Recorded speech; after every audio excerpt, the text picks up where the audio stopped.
terhijabnya hidayah Allah. Ini tema ini menurut pribadi luar biasa ini Ustaz, karena ini sangat penting. Supaya gimana kita nggak terhijab hidayahnya Allah. Ya, baiklah sahabat-sahabat Facebook dimanapun kita berada, siapkan buku tulisnya, siapkan penanya, karena Allah menjelaskan di surat 54 Al-Qamar ayat 53, wa kullu sohirin wa kabirin mustator, dan segala urusan yang kecil maupun yang besar adalah tertulis. Yang nulis aja lupa, apalagi yang tidak nulis. Baiklah, mungkin saya akan memberikan ruang dan waktu seluas-luas mungkin kepada Ustadz Beni Subandri. Waktu dan tempat kami persilakan. Silakan Ustaz. Terima kasih. A'udzubillahi minasyaitonirrajim. Bismillahirrahmanirrahim. Assalamualaikum warahmatullahi wabarakatuh. Waalaikumsalam. Alhamdulillahirabbil alamin. Assalatu wassalamu ala asrofil anbiya'i wal mursalin wa ala alihi wa sahbihi ajma'in. Sallallahu rabbuna ala nuril mubin. Ahmadal Mustafa sayyidil mursalin wa ala alihi wa sahbihi ajma'in. Rabbi shrah li sadri wa yassir li amri wahlul 'uqdatam min lisani yafqahu qawli. Rabbi zidni ilma warzuqni fahma, amin ya rabbal alamin. Sahabat-sahabat Quran di mana saja Anda berada, syukur alhamdulillah kita diberikan kesehatan sehingga kita diberikan kesempatan lagi setelah 1 tahun kita dipertemukan lagi di bulan Ramadan, di bulan yang membakar namanya dosa. Nah, saya diberikan waktu untuk mengisi, bahwa saya mengambil judul yang terhijabnya hidayah Allah. Itu artinya ketika manusia tidak kembali kepada aturan-aturan Allah, maka akan tertutup hijab itu sendiri. Kalau bahasa kita ini adalah tertutup itu ya hijab bahasa Arabnya itu. Jadi yang menutup itu bukan Allah pada dasarnya itu.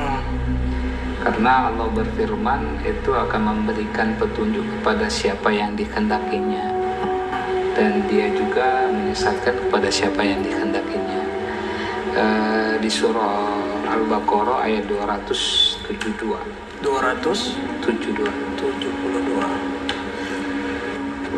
A'udzubillahi minasyaitonirrajim. Bismillahirrahmanirrahim. Surah 2 Al-Baqarah ayat 272. Bukanlah kewajibanmu menjadikan mereka mendapat petunjuk, akan tetapi Allah lah yang memberi petunjuk siapa yang dikehendakinya.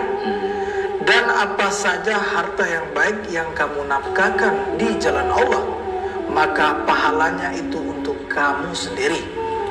Dan janganlah kamu membelanjakan sesuatu melainkan karena mencari keridhaan Allah.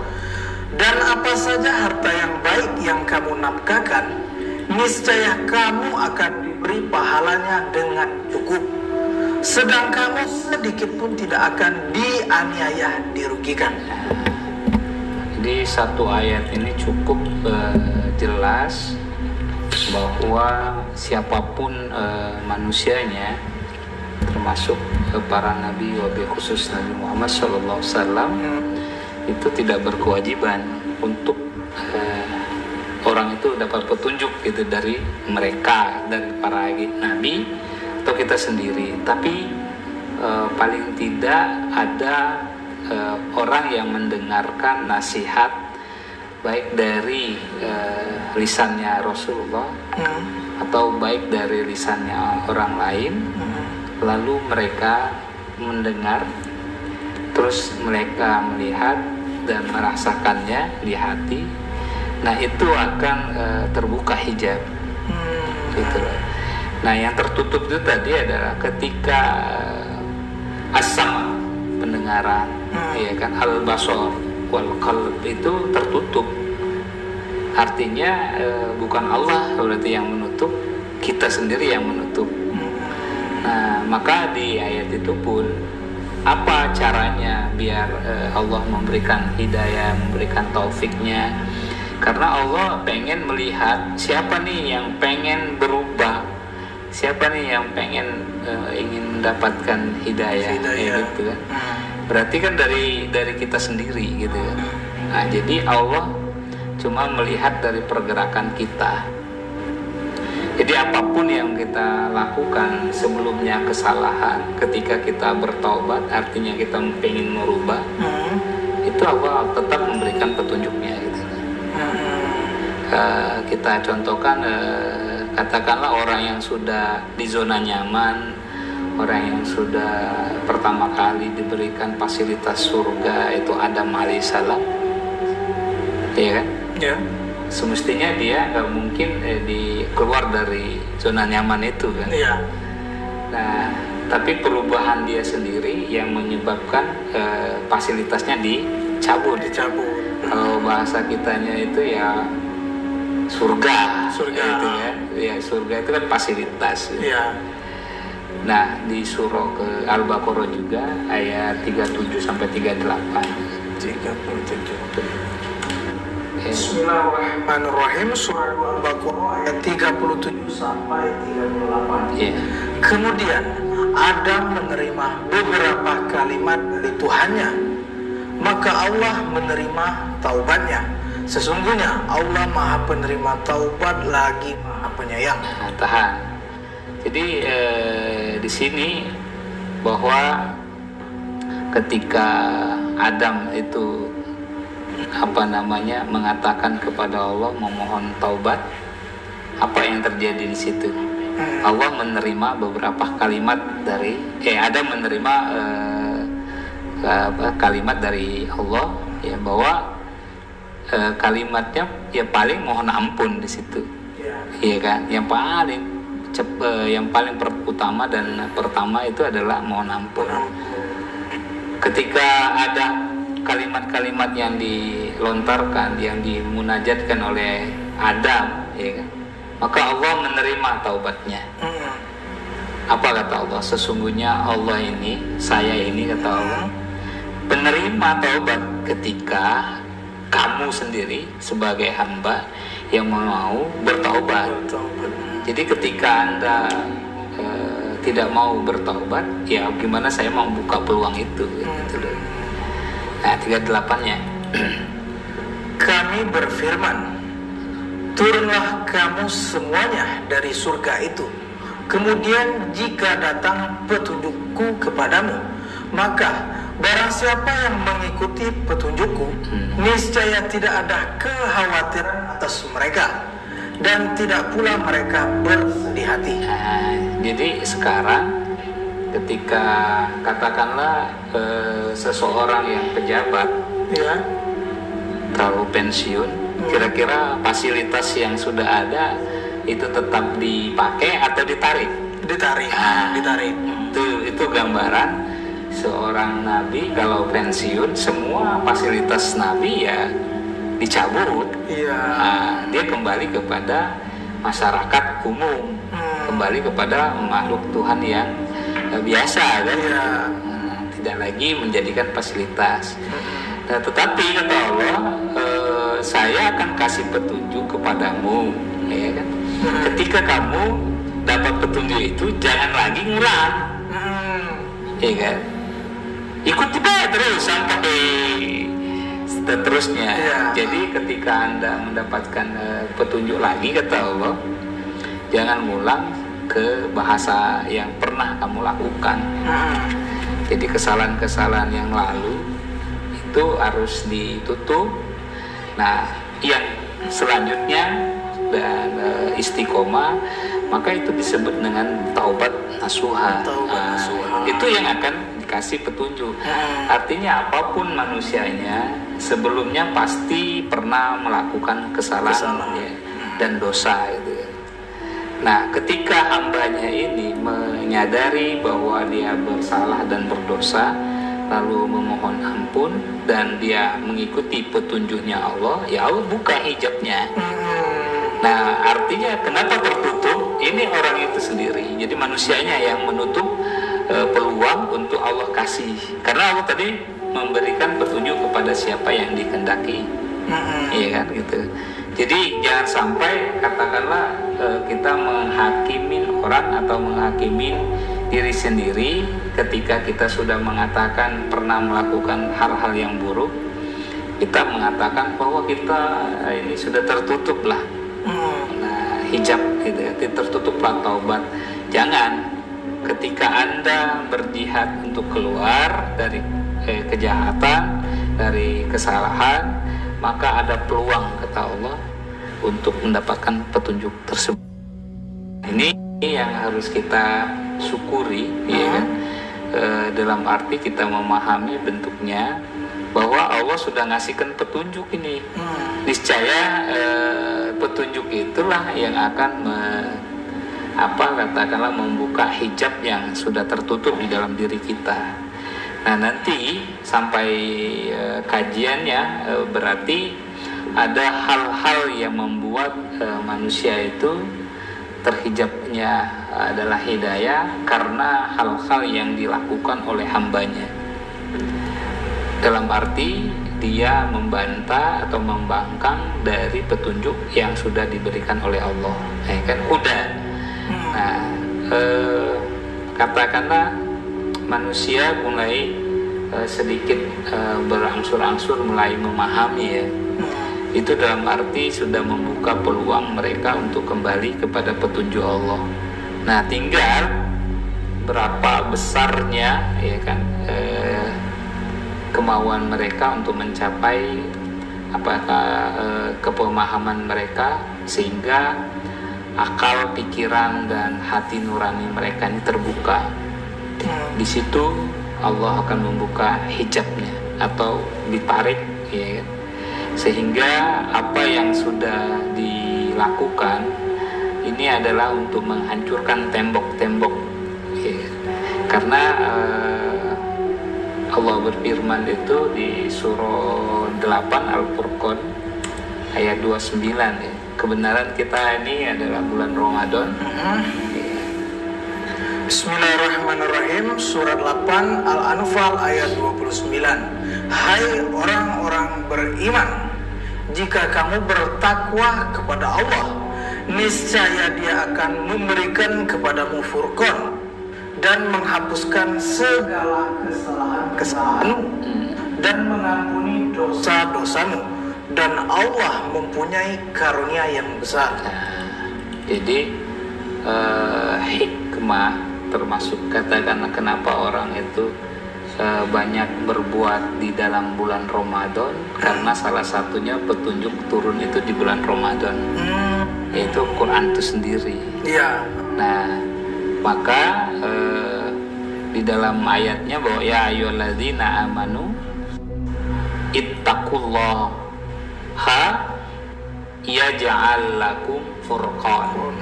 Hai orang-orang yang beriman, bertakwalah kepada Allah, saya ja'al lakum furqan, maka Allah akan memberikan suatu pembeda yang dulu mungkin pola pikir Anda, yang dulu pendengaran Anda, penglihatan Anda yang masih tertutup hijabnya ya, hijab hidayah tadi, karena nggak mau menerima apa yang ada diberikan oleh Allah dalam Al-Quran itu sendiri, maka disebutlah wa yukaffir ankum sayyiatikum. Artinya kafaro itu kafir ya, artinya di sini adalah menutup ya, menutup dari apa namanya, dari kebenaran dari Allah, maka yang akan terjadi ada sayyiat. Nah, sayyiat atau sayyun itu adalah kejahatan. Wa yukaffir ankum sayyiatikum wa yukaffir lakum wallahu dzul fadlil azim. Jadi niscaya Dia akan memberikan kamu furqan dan menghapuskan segala kesalahanmu dan mengampuni dosa-dosamu. Jadi ketika Anda sudah mengetahui ini yang salah, ini yang benar, bahwa di situ sudah mulai terbuka namanya hidayah, atau tertutupnya hidayah itu mulai terbuka. Ya, karena dari perubahan dari kita sendiri. Jadi apa yang pertama untuk pembukanya adalah ada kata Allah di situ, takwa. Ya ayyuhalladzina amanu ittaqul, ya ittaqullah, ya deh. Jadi ketika Anda takwa, kata Allah, maka akan diberikan suatu furqan, jadi suatu pemberian oleh Allah yang pembeda tadi, menyadari bahwa kalau hati Anda keras maka menjadi lembut, dulu tidak paham menjadi paham, gitu kan. Kenapa? Karena mulai kamu mengikuti petunjuk itu. Nah, maka salah satu tujuan kita beribadah di bulan Ramadan itu adalah puasa, untuk menjadikan diri kita ini takwa. Jadi untuk membuka hijab tadi, ya, salah satunya ketakwaan. Cuma pakai sistem, namanya sistem di Islam itu puasa. Nah, di dalam puasa itu pada hakikatnya adalah banyak hal yang harus kita cabut, ya, hijab itu, bahwa satu dari keangkuhan kita, ya, maka orang yang angkuh itu akan tertutup, ya, kafir tadi, ya. Jadi tidak mau mendengar apa yang sudah dianugerahkan oleh Allah, berupa Quran, berupa petunjuk, ya. Terus kita hablum minan nas, diantaranya adalah kita harus berbagi kepada manusia, yaitu alladzina yunfikuna fis sarra'i wad dharra. Ya, ketika kita itu berbagi baik lapang maupun sempit, ya. Terus wal ghaliz, ya, dan menahan amarah. Wah, boleh di surah ketiga ayat 133. Ya. Bismillahirrahmanirrahim.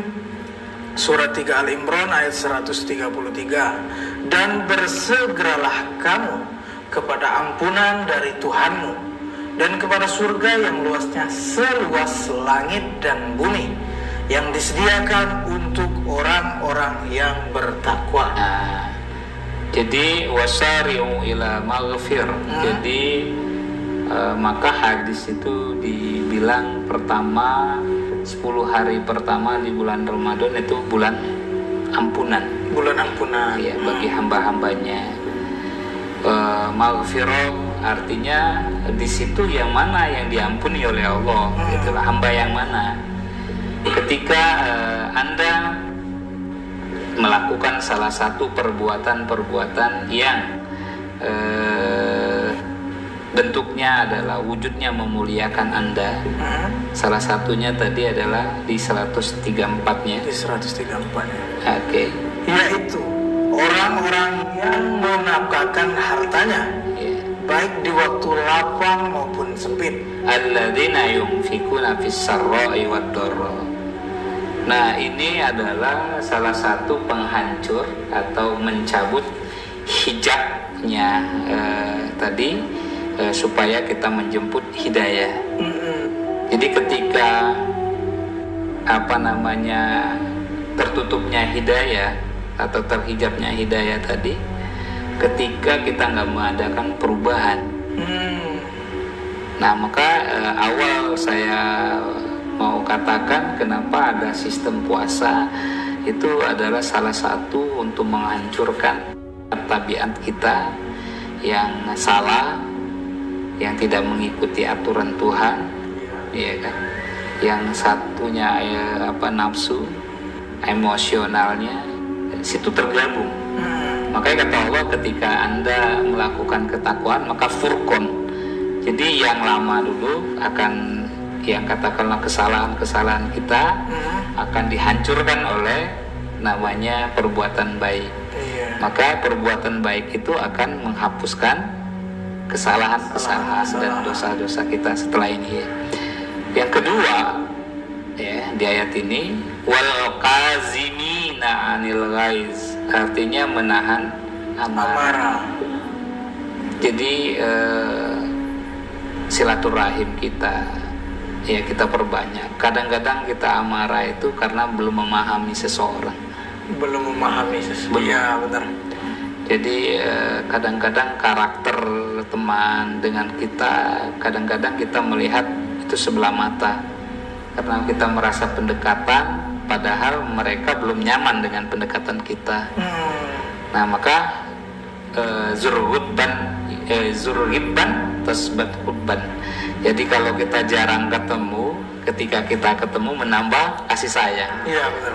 Jadi yuk kita sama-sama dalam kehidupan ini perbanyaklah namanya silaturahim. Jadi untuk mengurangi sifat-sifat amarah, karena amarah itu kadang-kadang emosional itu ketidakpahaman kita. Tapi kalau kita berantem itu, kalau kita paham, katakanlah diskusi, sekeras apapun bahasa kita, karena kita tahu sifatnya beliau, pasti kita akan memaafkan itu. Nah itu diajarkan oleh Allah kepada Nabi. Maka Nabi itu mewajibkan silaturahim. Gitu. Yang ketiganya memaafkan kesalahan orang. Ya tadi kita tahu walaupun mereka itu salah ya, kita paham ya, kita yang memaafkan. Karena kita tahu bahwa mereka itu ya mungkin dalam keterpurukan, dalam ketidaksadaran. Jadi ketika kita menyadari itu sifat inilah yang harus kita dapatkan. Kenapa? Salah satunya untuk menghancurkan hijab tadi, atau dinding tadi, ya kan? Yang keempat yaitu banyak-banyak berbuat baik. Berbuat baik. Nah, jadi secara bahasa berbuat baik itu adalah ihsan. Nah, ketika orang yang berbuat baik disebutlah muhsinin atau muhsin, orang yang melakukan kebaikan. Nah, salah satu kebaikan ya tadi di dalam Ali Imran ini kan, bahwa Allah akan memberikan semuanya itu di ayat 135-nya. 135-nya. Iya. Dan juga orang-orang yang apabila mengerjakan perbuatan keji atau menganiaya diri sendiri, mereka ingat akan Allah lalu memohon ampunan terhadap dosa-dosa mereka. Dan siapa lagi yang dapat mengampuni dosa selain Allah? Dan mereka tidak meneruskan perbuatan keji itu, sedang mereka mengetahui.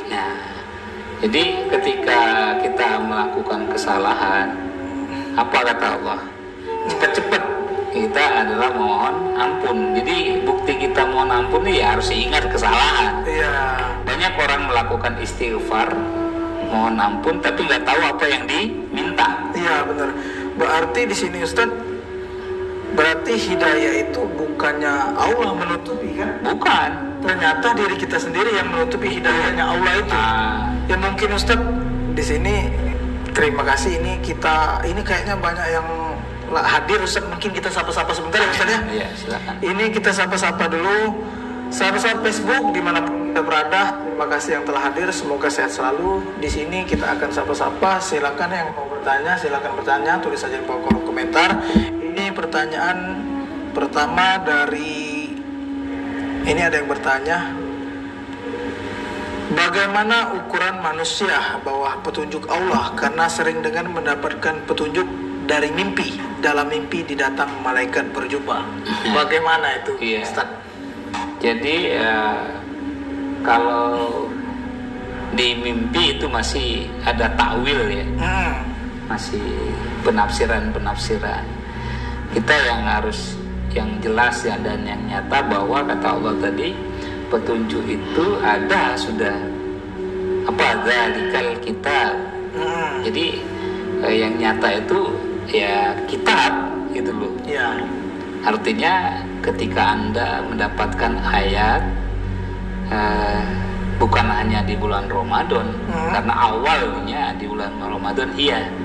Jadi ketika ayat-ayat itu mulai nempel, ya itulah petunjuk mulai masuk, karena Allah ngasih petunjuk itu lewat hati. Nah, jadi orang yang mulai menyadari bahwa kenapa hati ayat itu mulai nempel di hati kita, berarti Allah sudah memasukkan, sudah mencabut namanya hijabnya gitu kan. Bukti dia salah satu ya dapat petunjuk ya Qur'annya ditempelin oleh Allah. Iya. Nah, gitu. Gampang lihatnya ya. Coba kita lihat di surah 2 ayat 97. Surah 2 ayat 97. Bismillahirrahmanirrahim. Surah Al-Baqarah ayat 97. Katakanlah, barang siapa yang menjadi musuh Jibril, maka Jibril itu telah menurunkannya Al-Quran ke dalam hatimu dengan seizin Allah, membenarkan apa kitab-kitab yang sebelumnya, dan menjadi petunjuk serta berita gembira bagi orang-orang yang beriman. Jadi nggak mungkin Jibril itu kalau kita musuhi, atau bahasanya kita nggak mungkin seorang pengantar ayat Allah kita usir. Iya. Ya bagaimana yang barang itu akan nyampe? Nah, artinya ketika Anda sudah menerima kiriman, ya kan, ada orang yang ngantarkan kiriman melalui petunjuk yang ada di hati kita. Ketika kita mau melihat wujudnya adalah, katakan Jibril itu kan kalau bahasanya Jabaro. Jadi orang ya tulisan yang bisa menjelaskan kepada kita. Berupa apa? Zalikal kitab, berupa kitab. Jadi selama ini kan kita mencari Jibril itu sosok. Iya. Akhirnya nggak ketemu-ketemu. Iya kan itu. Jadi ketika kita melihat bahwa Allah akan mengizinkan, ya kan, atas izinnya Allah, bahwa di hatimu itu akan dikasihkan namanya berbekas itu Quran, ayat-ayat itu sendiri. Ya itu mulai, kenapa ketika ayat masuk mulai kan tergerus ya kan, kesalahan, karena nggak mungkin ayat yang suci diletakkan di jiwa yang kotor. Iya, benar. Nah, kenapa itu di hati? Nah, makanya sifat-sifat yang iri, dengki, amarah, pelit itu mulai di hati. Kenapa disuruh oleh Allah tadi takwa? Yaitu untuk menghancurkan hijab-hijab tadi, gitu loh. Iya. Nah, jadi kalau pengen tahu bahwa letaknya, kenapa kita sudah dibilang ukurannya adalah di mana, ya ukurannya Quran itu mulai nempel. Iya. Nah, pertanyaan pasti gini, kenapa para ustadz, para kiai yang lain kok nggak bisa di situ ya? Tanyain di sana gitu loh. Iya, ukurannya artinya jangan-jangan nggak nyampe mereka, tapi nyampenya di akal bisa jadi. Iya. Jadi awalnya mau nempel ke di hati. Kita tambah lagi biar jelas lagi di surah ke-61 ayat 11. 61 ayat 11. Ya. Bismillahirrahmanirrahim. 64 bukan. Surat 64 ayat 11. Ya. Bismillahirrahmanirrahim. Surat 64 ayat 11. Tidak ada sesuatu musibah pun yang menimpa seseorang kecuali dengan izin Allah. Dan barang siapa yang beriman kepada Allah, niscaya dia akan memberi petunjuk kepada hatinya, dan Allah Maha mengetahui segala sesuatu. Dan barang siapa yang beriman kepada Allah, niscaya dia akan memberikan petunjuk. Lewat apa? Hatinya. Jadi bukti Anda bahwa sudah dikatakanlah hijabnya sudah dibuka, ya mulai ayat-ayat itu mulai nempel. Iya. Nah, tulisan minimal ya udah kita baca, mulai kita pelajari, tinggal kita tambah lagi nih pelaksanaan dari ayat-ayat yang kita baca, pelajari, pahami tadi. Itulah yang akan menjadikan petunjuk di kita. Akhirnya yang terhijab tadi hancur, maka terbuka petunjuk itu. Nah, itulah. Ini Ya. Cak, ini saya dari tema sore hari ini, ini yang mau saya tanyakan di sini, apakah setiap orang pasti mendapatkan hidayah Allah, Ustaz? Ya, tidak semua kan dipilih kepada siapa yang dikehendaki. Artinya ketika Anda mau dipilih, mau dikehendaki, ya harus ikuti aturan Allah. Ya. Nah, disuruh ngapain tadi? Kata Allah, kamu terhijab nih, oke. Tapi tidak menutup kemungkinan Anda akan dibuka.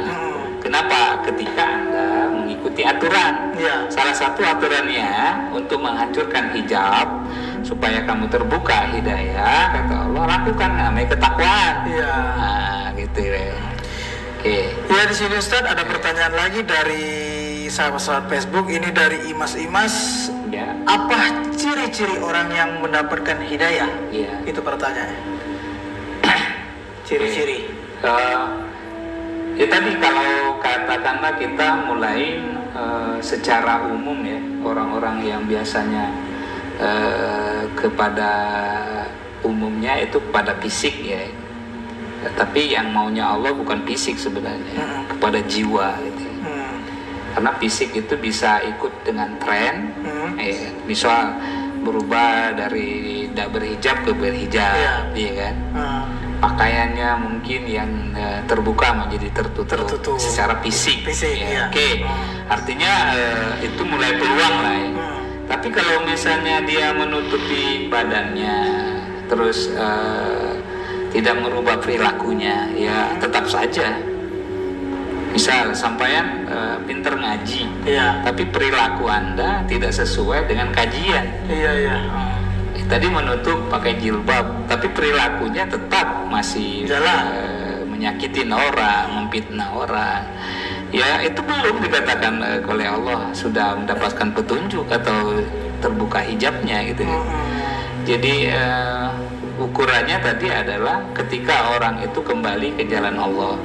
Jadi jalan Allah ya adalah kalau kita ke Al-Quran, hadza sirati mustaqim, atau inilah jalanku yang lurus, di surah 6 ayat 153. Nah, kenapa? Ikuti dia gitu loh.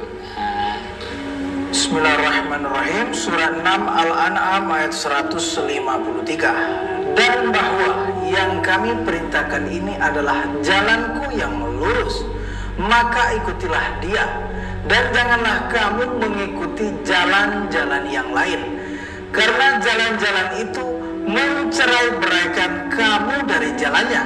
Yang demikian itu diperintahkan Allah kepadamu agar kamu bertakwa. Mulai kejawab kan? Iya. Nah, berarti cirinya bukan hanya dari berpakaian, tapi berperilaku. Iya, benar. Kalau berpakaian itu budaya, budaya yang terbuka menjadi tertutup. Tapi kalau budaya kalau ajaran beda, itu dari hati, dari perilaku. Nah, makanya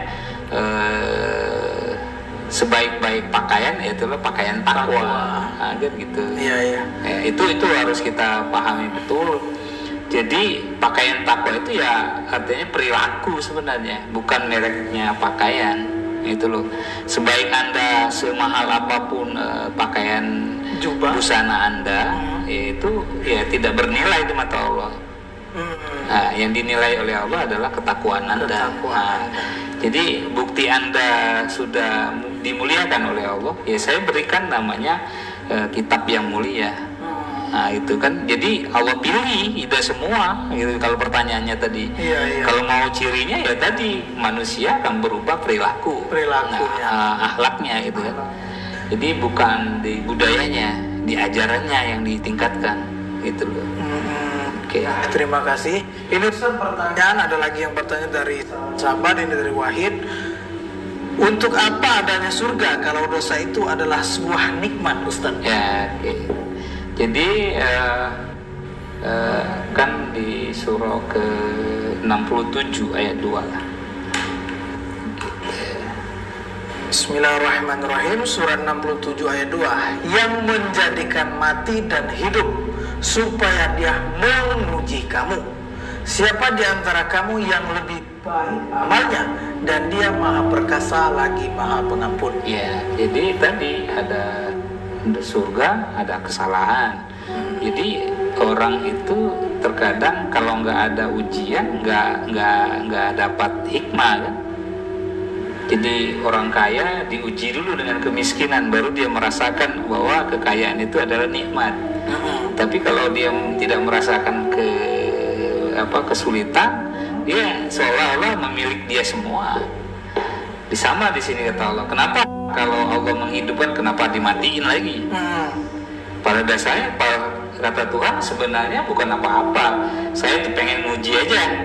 Siapa sih di antara kamu ini bersyukur itu atau tidak, ya kan? Iya. Saya melihat dulu kalau orang itu bersyukur, orang itu baik, ya lihat dulu dari perilaku dia. Siapa di antara kamu yang lebih baik amalnya, kan gitu. Jadi suatu ujian saja. Ujian saja. Jadi untuk meningkatkan bahwa kalau dia baik dikasihkan fasilitas yang baik, kalau dia jahat di fasilitas yang jahat. Udah jelas kan itu. Iya. Ya, terima kasih. Pertanyaan lagi ini banyak ini pertanyaan Ustaz. Ya, ini pertanyaan begini Ustaz. Ada orang mendapat petunjuk dengan syarat puasa, tidak keluar kamar sebanyak puasa 13 hari atau 40 hari. Iya. Gimana itu Ustaz? Jadi kita kembali lagi, apa yang maunya Allah di dalam puasa itu. Jadi jangan terjebak di dalam budaya. Kan di dalam puasa itu ada ajaran. Coba kita buka di surah 2 185. 83. Bismillahirrahmanirrahim. Surat 2 Al-Baqarah 183. Hai orang-orang yang beriman, diwajibkan atas kamu berpuasa sebagaimana diwajibkan atas orang-orang sebelum kamu agar kamu bertakwa. Jadi Allah kutiba itu kutipan. Kalau kutipan itu yang sudah diatur oleh Allah, bahwa dikutip oleh Nabi, bahwa orang yang puasa itu tingkatannya yang baik itu yang merubah perilaku, bukan yang berdiam diri. Berdiam diri dalam arti dia tidak merubah masih pola pikir yang sama seperti yang lama. Artinya puasanya nggak berdampak. Atau dia keluar terus, tidak berdiam diri, tapi dia merubah perilakunya. Ya kan jauh lebih baik. Jadi bukan berdiam dirinya. Artinya dia mau di luar maupun di dalam, bersembunyi atau dia terang-terangan, ya kan? Dia harus merubah perilakunya yang buruk menjadi yang baik. Jadi yang kafir menjadi yang takwa, kan begitu. Jadi ketika Anda berpuasanya maupun mutih maupun hitam maupun apa, nggak ada efeknya pada Allah gitu loh.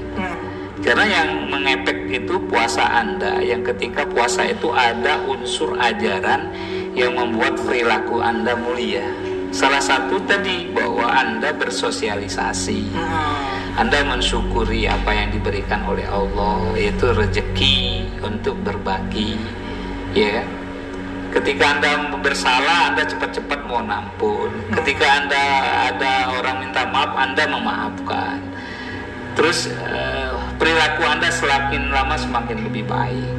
Itulah ukurannya. Kalau tidak ya nggak bisa merubah. Jadi puasa Anda itu sebagai menahan lapar dan haus. Makanya hadis Nabi itu kamin so'imin laisa lahu min siyami ila ju'i wal atos. Jadi kebanyakan orang yang berpuasa tidak mendapatkan ibadah, tapi dia cuma mendapatkan haus dan lapar saja dari puasanya tadi ya, gitu loh. Nah, artinya di situ banyak orang terjebak bahwa puasa itu cuma nahan makan, nahan minum. Kan bukan itu kata Allah. Justru Allah menguji bahwa keimanan Anda itu merubah dari perilaku, menyadari betapa dalamnya ketika kita haus itu bahwa tidak enak, lapar itu tidak enak. Nah, bukti Anda sadar bahwa Anda itu mulia, ketika Anda melihat orang yang lapar, melihat yang haus, berubah nggak perilaku Anda? Kalau sama aja sih sama. Gitu loh. Itu membuka hati pikiran kita itu. Oh iya, itulah namanya yaumul tarbiyah atau saumut tarbiyah. Jadi pendidikan dalam membuat perilaku kita jadi mulia gitu loh. Itulah jadikan syariat biar kita menuju petunjuknya Tuhan gitu loh. Iya, baiklah, terima kasih Ustaz. Ini mungkin ada pertanyaan lagi dari Sulaiman Man. Izin bertanya Ustaz, tanda-tanda kita mendapatkan hidayah. Tanda-tanda mendapatkan hidayah. Sama tadi. Sudah jawab tadi Ustaz ya. Ini pertanyaan dari Dian Nur Haida. Ustaz, kenapa ada puasa Daud, Maryam dan sebagainya? Kalau puasa yang sebenarnya puasa untuk takwa, bagaimana kita tahu ada puasa Maryam, Daud, tapi kita tidak melaksanakan? Iya. Gimana Ustaz coba? Jadi gini, saya tidak jangan terjebak di dalam bahasa nama saumnya ya. Saya pengen mau puasa apa saja. Kan tujuan Allah mewajibkan puasa itu agar menjadi apa? Takwa. Ya. Jadi apalah nama gitu kalau tidak merubah perilaku. Sekarang kita tanya. Kan Maryam berarti ada yang pelakunya namanya Maryam. Puasa Daud namanya Nabi Daud. Iya kan? Puasa apa lagi? Muti ada orang yang melakukan orang Jawa atau nggak makan nasi saja, nggak makan yang lain. Ukurannya bukan fisik kata Tuhan. Kenapa Allah mengatakan la'allakum tattaqun gitu loh? Kan di bulan Ramadan kita yang mulia padahal. Nah, berarti ketika Anda melakukan puasa tanpa kemuliaan atau mencapai kemuliaan, derajat mulia, ya kan dia nggak dihitung oleh Allah. Tetap aja terhijab gitu, tertutup hidayah itu gitu. Tidak merubah apa-apa gitu. Oleh karena itu kita harus paham kenapa ini menjadi tertutup, sehingga perilaku kita katakanlah tadi kan puasa baik, benar puasa yang bagaimana? Ya, gitu loh. Benar, itu pertanyaannya. Ya, jadi bukan puasanya, jadi dampak puasa itu menjadikan kita menyadari bahwa perilaku-perilaku yang tadi di dalam pendidikan saum itu adalah kita menjadikan perilaku yang lebih mulia. Kayak puasa Musa gitu. Ini kan sekali puasa sekali tiap rutin gitu. Ya karena dalam sejarah beliau ya beliau nggak bisa puasa berlanjut karena dia dikejar-kejar. Ya bagaimana mau puasa sih? Iya, benar gitu kan. Ada makanan saat dia sedang santai, sedang tidak santai gimana gitu. Nah, pada dasarnya itu ujian bagi Nabi Musa, betapa dia walaupun dalam lapang maupun sempit mau tujuannya adalah ketakwaannya kan. Nah, kita sekarang tidak lagi dalam keadaan seperti itu, dan keadaan yang merdeka, yang sudah katakanlah tinggal mengisi kenikmatannya saja, tinggal kita melaksanakan, melestarikan ajaran. Kok kita nggak dapat ajaran itu? Ya salah satunya ya tadi berarti hijabnya masih belum terbuka, masih tetap ciri-ciri seperti itu. Ya gampang kita secara simpelnya kan gitu. Makanya kata Allah, kenapa kita tetap sholat, kenapa kita tetap puasa, kenapa kita tetap namanya zakat gitu kan? Bukankah cukup sekali baik kan? Nah sekarang kita tanya lagi, kenapa pajak itu bayarnya tiap tahun? Ya sama, untuk membiasakan kita bahwa dari situlah untuk membagikan, untuk membangun untuk yang lain gitu ya. Ya jadi simpel-simpel, nggak usah ribet, ikutin katanya Allah, mau tujuannya tadi adalah mulia. Ketika Anda melakukan ketakwaan, maka kemuliaan yang akan datang. Apa salah satu kemuliaan yang akan dapat? Ya petunjuk. Apa bentuk petunjuk? Ya Quran. Nah gitu. Jadi tidak, coba lihat saja. Sekarang sudah menjamur namanya hafizah. Sekarang ukuran dia saudara hafiz atau tidak, ya kan? Hafiz atau tidak itu adalah di perilaku mereka.